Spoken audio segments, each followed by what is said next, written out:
So basically, I'm going to start with the first book, which is being featured today, which is called Hidden Lives.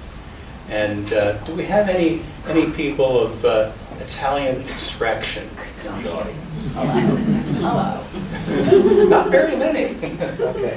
Well, this is one of the most important books that we've ever published, I have to say. And it's been a couple of years in the making, as far as we were concerned, and the author Mia Spizzica has been spending, I think, the past 5 or 6 years researching this. It's a story of the internment of people of Italian extract, whether they were citizens or not, who were living in Australia during the Second World War.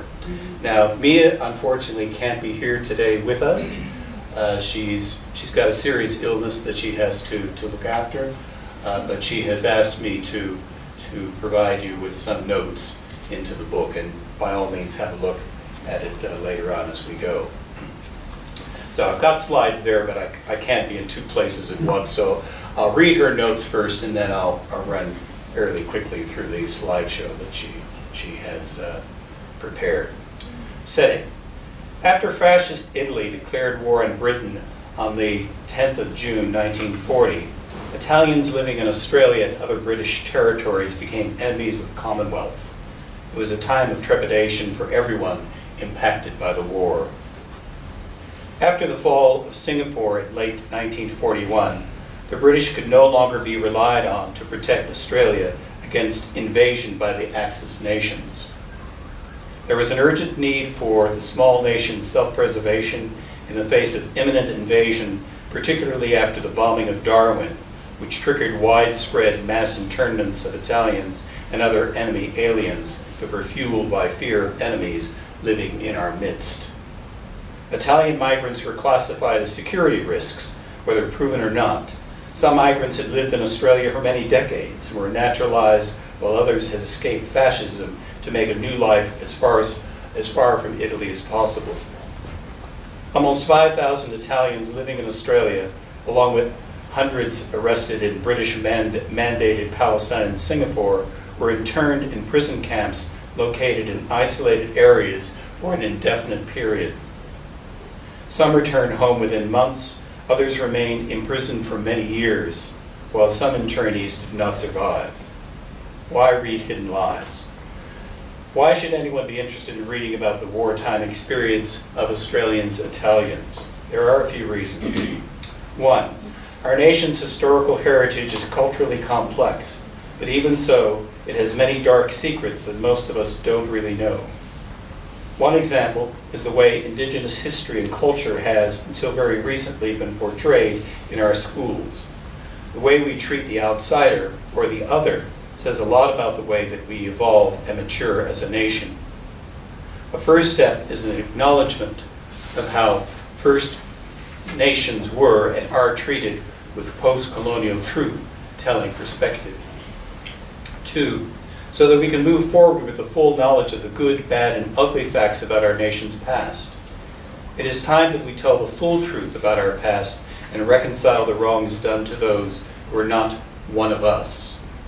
Only in this way can we claim to be the country of the fair go. 3, the narratives in Hidden Lives are an invitation to walk the wartime memory journey and beyond, with each author as they describe their realities to the present.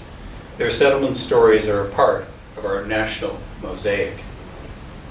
4, few Australians are fully aware that during the Great War, our nation interned and dispossessed many thousands of German speakers, including women and children. A similar scenario was enacted during World War II with civilians who were alleged to be supporters of the Axis nations incarcerated in prison camps throughout the continent for the duration of the war. This included the largest migrant group, Australia's 30,000 Italians. 5, our nation's historical narrative includes multiple experiences of all its peoples.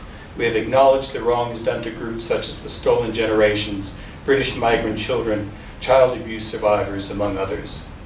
6, yet as a nation we have not accepted the fact that within our nation's historical narrative that almost 5,000 civilians later found to be innocent of any potential or actual crime, plans of sabotage or terror, or disloyalties were wrongly incarcerated.